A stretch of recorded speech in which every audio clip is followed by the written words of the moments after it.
If you want to move faster, if that pile of cash your cash machine has got for you, if you want to extend it out farther, that's why you'd be interested in these creative deals. The other thing about these creative deals is they're instant equity for your cash mill. So the BRRRR method, I'm just gonna run through how you guys get the infinite return, how you guys get the instant equity for your mill. So we're gonna take a house that's a $200,000 house. How much, Peter, if for $200,000 house, how much will the bank finance? 160. Peter, always pay attention when I'm on stage. $160,000, Thank you, Peter. All right. So the bank's gonna finance 160 for a $200,000 house, right? Let's say on this house you assume a 30K rehab. So what you're gonna need, what do you need your purchase price need to be for an infinite return? $200,000 house, bank will do 160, it's a 30K rehab. What's your purchase price need to be? Thank you, 130, boom. So you buy with cash for 130, you pay for the rehab of 30, you're all in for 160, you get the tenant in, order the appraisal, ideally 160 gets you back, gets the investor, whether you're the investor, use your own cash or use a private money lender. The 160, if it came from you give it back to yourself. If the 160 came from your private money lender, you give it back to them. Make sense? Doesn't happen all the time, but it happens a lot where you get all your cash back, thus an infinite return. How do I make that video work, Josh? It's embedded. Yeah, click on it. So here's one Leah did a couple years ago. People were asking on the hike today, they're like, hey, do your kids know what you do? Like, my kids don't exactly know what we do, but they love going to stinky houses. So I got a video that I think you guys will enjoy. This is my fault, by the way. Here we go. I'm not touching it. Can you get the volume? So we had just gone to jiu-jitsu and Bubba's didn't have any drops. Yeah, it's so gross. Oh my God. It's like bark. Yeah. You guys like looking at stinky houses with Daddy? Yes. This house is like diarrhea. What did you say, Tommy? It's diarrhea. This house is like what? Diarrhea. All right, what's up, guys? It's springtime. It's time to start looking at some houses with or without COVID. I'm in this one, it's not that bad. It's just it needs a new roof, but get out of there. That is, you don't know what's, obviously it was a hoarder house, and these silly buddies, they love rooting through other people's stuff. But yeah, we haven't done an in-house video in a while. So, for you guys who haven't done a lot of rehabs, like obviously this needs a new roof.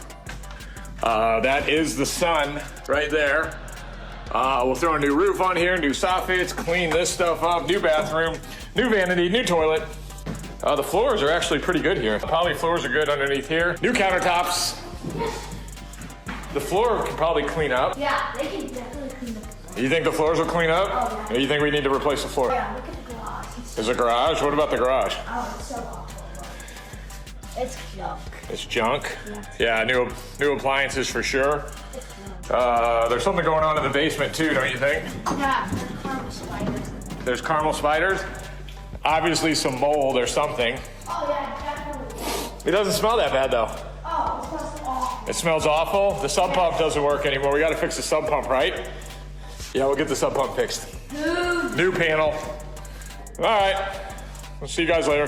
Thanks, Josh. So that's the kind of state you'll buy these houses in. Did you buy that in 2020, Leah? 2021. Yeah. So here's the after pictures. We did keep the floor, new countertops, new cabinets. We fixed the hole on the roof. I'm sure you appreciate that, right, Leah? So it's a functioning roof now. Replaced, redid that entire bathroom. Then that's the bedroom you saw me walking in. So here's the numbers for the case study. So purchase price of 88. At the time, the ARV was 110. I believe you got all your money out of this one, Leah, or close to. Okay. Now here's what's really interesting about your guys' equity mill. So Leah rolled into about 20 grand of equity when the house was worth 110. Now that house is worth 150. So 50 grand to throw into her equity mill, and then a couple rent increases. Rent started at 1130. It's now 1245. See what I mean? Like the first 30 months, who cares? First 3 years, who cares? Like, anybody want a deal like this one? Yeah, I mean, this stuff works. The advantage is instant equity, you got less cash in the deal. Now, my man Harold loves these deals, but a tired landlord deal is another way you can get these creative deals. We'll do the quick math. So generally this is how I sell turnkeys. I take the Zillow rent comp, I add 100 to it, and then I times that by 110. And generally the house appraises out for that amount, and that's what I sell it to you guys for. What's the critical mistake most landlords make? They don't raise the rent, poor management, and they get tired, they don't have cash flow tactics, so they quit. They knock themselves yourselves out of the game. Brad keeps mentioning all these people quitting and getting knocked out of the game. You guys are buying these people's houses all the time. And then so rent's generally below market. So here's how we work the tired landlord offering price. So, and I'll send out all these slides so you guys don't have to get all the pictures. So once again, it's just like a turnkey price. Actual rent times 110. If a house is under rented and you take the under rented amount and multiply it by 110, are you gonna get to the full ARV? No, that's the whole way these tired landlord deals work. And then you might be saying, well, it's not fully rehabbed. What about all the lipstick you gotta put on that pig? Okay, no problem. Generally, we won't do tired landlord deals unless we're anticipating under a $10,000 make ready. And generally we just say, hey, it's gonna be 7-8. We look at the pictures and figure that out. So forced equity question, is your offer 80% of the appraised value? Don't answer that now, but if your offer price is 80% of the bank's appraised value, then less, then yes, you will get the instant equity, you will get the infinite return. Here's one we just sold to Ryan Gardner. Ryan Gardner and Harold Powell are my favorite. These guys love tired landlord deals. My team thought the appraised value, our comps was 155. This is a sweet one, $1,200 from Section 8, and the Zillow rent listed it at $1,400. So step one, the turnkey value of the house, $1,400. We thought the Zillow rent comp plus 100 was $1,400. So what is that? Like 165? What is that times 110? It's like 155, 165. Oh, I put it right here. 1,400 plus 100 times 110. So we thought the house easily could appraise for 165. What is the appraised value? You know, depending on how good or bad the appraiser's day is going, you know, you got some wiggle room of 10 to 15%. So we knew we were in the ballpark. And then we needed to say, hey, is the make ready less than 10K? Can you click on that link, please, Josh? We'll spin through these. These are the actual acquisitionist pictures. You guys will spin through these as a group, and you guys tell me if you think it's worth the make ready to be more or less than 110. All the mechanicals are solid because this was rehab. Like the house is definitely lived in, but it's definitely not. It's definitely being well taken care of by the tenant. So, you know, you probably need new cabinets for a full turnkey next time, but the floors are solid. Maybe new cabinets. Yeah, probably. The appliances look good. Keep going. You can't really see all the mechanicals. Definitely that kid needs to clean up his room, but the water heater was good. Everything was good. So who here thinks that make ready's over 10 grand? Right. It's a very, very nice house. We can go back to the slides, Josh. Thank you.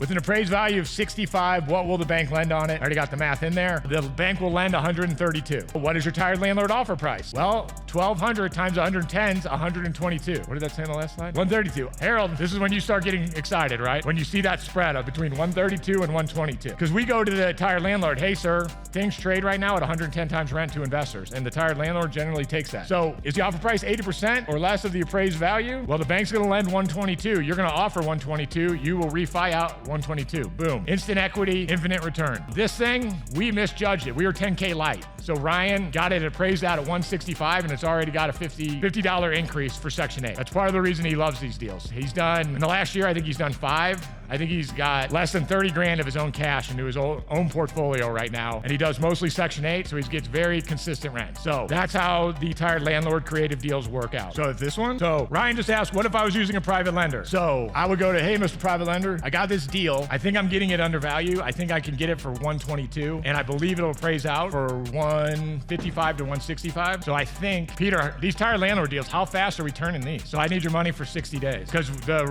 we used to wait a while and let it season, but Peter's done some really ingenious stuff to let people, the day they close, they start the refi process. So 60 days on that, don't touch it. Like we tell you, hey, this pig's gonna need some lipstick. But so it's not full turnkey if the tenant moves out. Yeah. If you're in at 0, but you have a $10,000 make ready versus a $4,000 make ready, $3,000 make ready, you're still in it less than you would be if you're buying it. Yeah, and that's the Section 8 tenants don't leave. And then Rhonda right now, big hand of applause for Rhonda, but she's averaging, not yet, I didn't even say what she did well. But her average Section 8 rent increase per month is $140. That's like when you have a professional like Rhonda taking deals from tired landlords, like there's a big difference. So now we can give her a big round of applause. What's that? That's a good point. Yes, you do. And so the question is, what happens to the current lease? We're law-abiding citizens at St. Louis Leasing Co., so we honor the lease. A lot of times, these tenants are month to month, so we come in with an instant rent raise and say, hey, you're month to month, so we need to get a year-long lease for the new investor to buy the house. Yeah, usually the tired landlord hasn't renewed the lease in 3 years. And so the tenant knows they've been getting over, the tenant expects it. Any other questions on tired landlord deals? All right, we keep moving on. So we just talked about how high interest rates are awesome, but where can we find some lower interest rates? Subject to, note says that have already been created. Who here kind of understands subject to? Who here is like, what is subject to? Okay, so what subject to really means is you're just taking over somebody's mortgage. I'm gonna kind of go through the X's and O's of it real quick. So notes that have already been created, so subject to deals. So who is generally the subject of subject to bill? It's somebody with low equity in the house, and then they owe more than a cash buyer is gonna pay for the house. So we'll come in with a cash buyer of 100, they owe 120, like they're stuck. They're in gridlock. So generally they're like, we'll be like, oh, well, we can take over the paper for you and probably put some money in your pocket. And so we'll give them like 5 to 10 grand. They'll give us the paper, and then they move on, and they're happy to do it. So here's how a subject to deal works. Every real estate transaction, you got a house, you got a title, you got a deed of trust, and you have a note. Everybody cool with that, right? You got a house. Everybody knows what those are. You got a title deed. Title deed is the document that says, hey, this is the person who actually owns the house. Now you have a deed of trust. A deed of trust says, hey, there is someone with an interest on this house who has a mortgage on this house. And it's just another document giving the lender his rights, his privileges to the asset until you pay him off. That document goes away when the note is paid off. Does that make sense? And the note is then just the actual document of, hey, I owe you money. So here's the advantages of subject to for the seller. Seller gets to walk away from the property without a foreclosure or hit to their credit or having to come to cash with any closing. So if they owe 120 and I'll pay 100 cash, they have to come to closing with 20 grand of their own cash to get out of the deal. This is why they love someone taking over their mortgage for them. The buyer, you get to leverage somebody else's credit. So you get another golden ticket. Most people think they can only get 10 or 20 golden tickets. With subject twos, you can get an infinite amount of golden tickets. So you can play an infinite game with those. The disadvantages: the seller does not gain from the appreciation of the property while the house is still on their credit. When you do a subject to, you get all the appreciation and you get all the principal pay down, even though it's still in the seller's name. The buyer has to come up with cash generally to do the repairs and rehab. That's one of the disadvantages for the buyer. Brian Waters is buying this on Tuesday. But this is a subject A deal in fluorescent. It's like the nicest part of cash flow heaven. A-class asset. We call these a grandma special. Like, we're gonna need to throw a new kitchen in there, clean up the basement, definitely update the bathrooms, but these sellers took great care of the house. They just want it out of the house. So not gonna be a big deal. This is an actual picture of their loan. So it's a 5.1% interest rate. There's 119 left on the loan, and the house is worth 190K all day, and this is like our best appreciating market. So if you look at just the pro forma, it's an okay turnkey deal. The only thing that's good about it is that 5.13 that you guys see highlighted at the bottom. So the advantage of this deal, it's a 5.1% interest rate. If you're gonna buy a $190,000 house, you're gonna have to have around a $50,000 payment anyway. So Brian's extending his golden tickets to get an A-class asset. He was gonna have to put 50 grand in the deal anyway. But the advantage of these, how many times have you asked on Circle, hey, I got a guy willing to lend me 50 grand. What do I do with it, right? So this is for those of you raising private money. These are deals with smaller amount lenders that you can do deals with them. So there's gonna be 50K cash required to do this deal. 25K goes the assignment fee to us as wholesalers, and then there'll be a 25K rehab. So the advantages, you got another golden ticket at a lower interest rate, and you can deploy private money. So that's the advantages of this deal. And you're walking into 20K worth of equity. Does it make sense, the advantages, disadvantages of these? Yes, ma'am.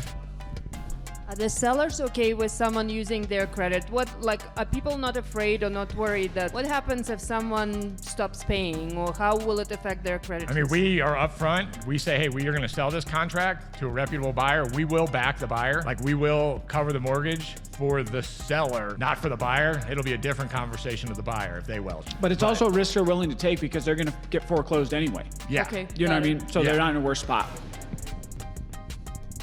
So I'm gonna keep the name Flip Key. I love it. Do you like the emoji?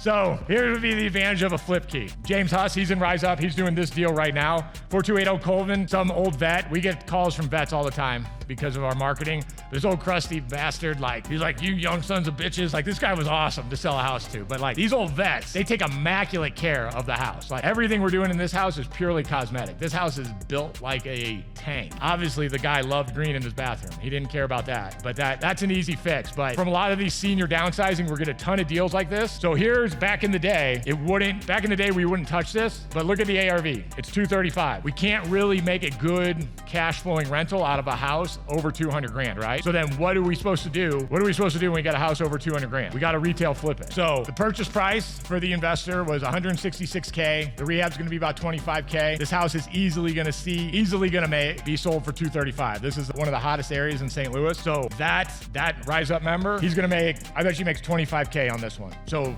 it's just a Berkey strategy in a neighborhood that we can't burk. Does it make sense why we're doing it?